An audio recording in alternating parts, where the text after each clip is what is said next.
Have you ever felt like your money just poof? Like it literally vanishes into thin air by the end of the month? Or maybe you're thinking, look, I really don't earn enough right now to even think about saving. Well, if that sounds familiar, you are in exactly the right place. Welcome to This Explainer. Today we're diving straight into how massive, life-altering financial changes actually start with the tiniest, most consistent habits. We're going to see how to build a remarkably big life from a very small start. 500 rupees. It's an unbelievably small amount, right? You're probably hearing that and thinking, come on, what is 500 rupees really going to do for me? But stick with me, because I am going to prove exactly what this tiny amount can become in just one single year. I'm going to show you how this seemingly insignificant number holds the sheer power to completely shift your financial reality. To really wrap our heads around the power of this concept, let's talk about a real-world scenario. Meet Ananya. She's a 19-year-old first-year college student living in Mumbai. She gets about 4,000 rupees a month in pocket money, and she supplements that with a part-time tutoring gig that brings in an extra 3,000. So all in all, Ananya is working with a grand total of 7,000 rupees a month. But here's the catch, and man, it's a trap so many of us fall into. By the 25th of absolutely every single month, Anya's wallet is completely, totally empty. If you actually asked her where all the cash went, she wouldn't even know. It just vanishes into these small, completely untracked expenses rather than any one big, obvious purchase.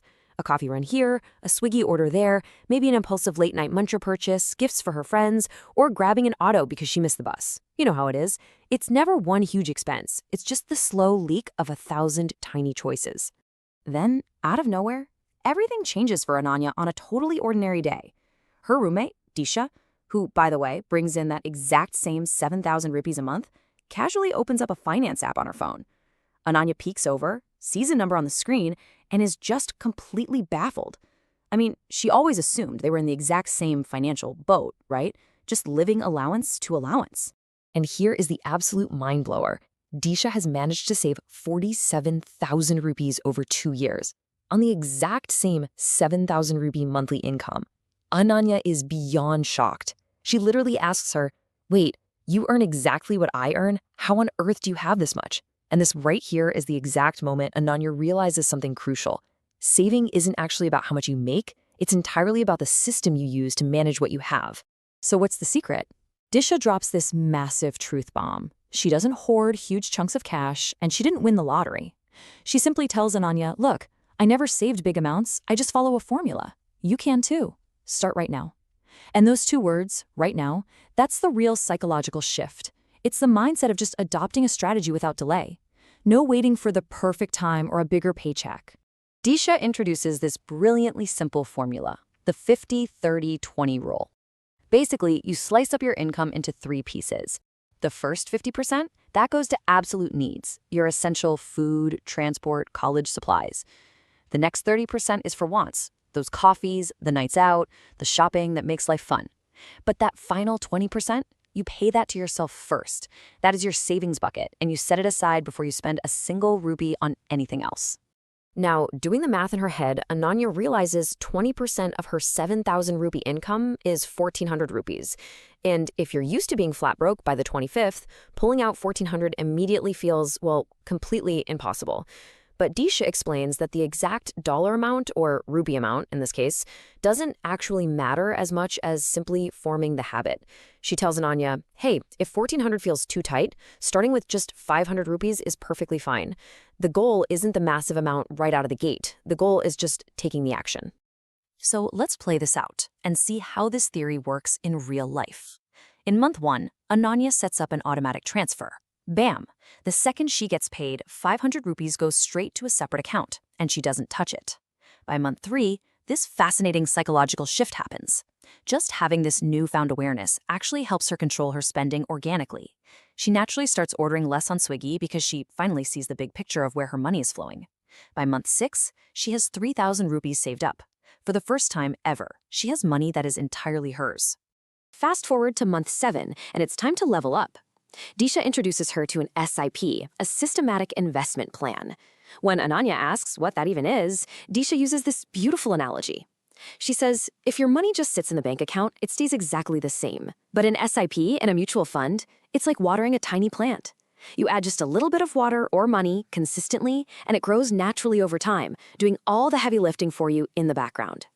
Taking this to heart, Anya tweaks her strategy. She takes that same 500 rupees and splits it right down the middle into 2 automatic buckets. Step 1, half of it, 250 rupees, goes straight into that SIP for long-term market growth. Step 2, the other 250 goes into a completely safe, easily accessible emergency fund. Now her money is doing 2 entirely different, highly effective jobs for her, and it's all completely on autopilot. Okay, drumroll please. Fast forward exactly 1 year later. Those tiny, almost unnoticeable 500 rupee increments, plus a little bit of market magic, have quietly snowballed into something incredibly real. Her emergency fund sits securely at 9,000 rupees. Her SIP investment has grown to roughly 3,400 rupees. That gives Anya a grand total of 12,400 rupees. Think about it. Just a year ago, she was ending every single month with absolutely nothing. But honestly, the real win here isn't just the 12,400 rupees sitting in her accounts. The true victory is what happened inside Ananya's head. Before this, total money anxiety, broke before the month was over, constantly relying on others if something went wrong.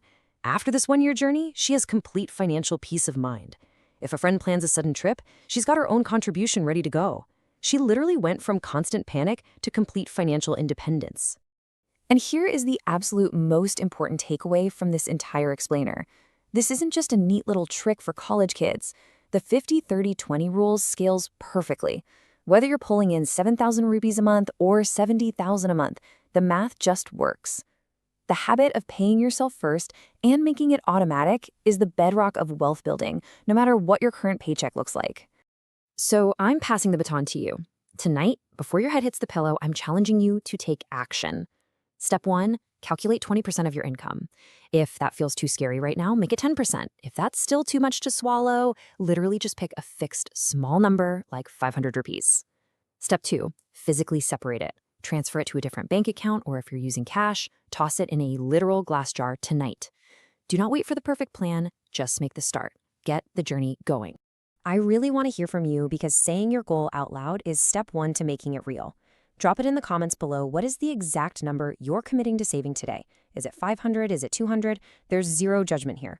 Only the number you are choosing for your own future right now. But I'll leave you with this thought.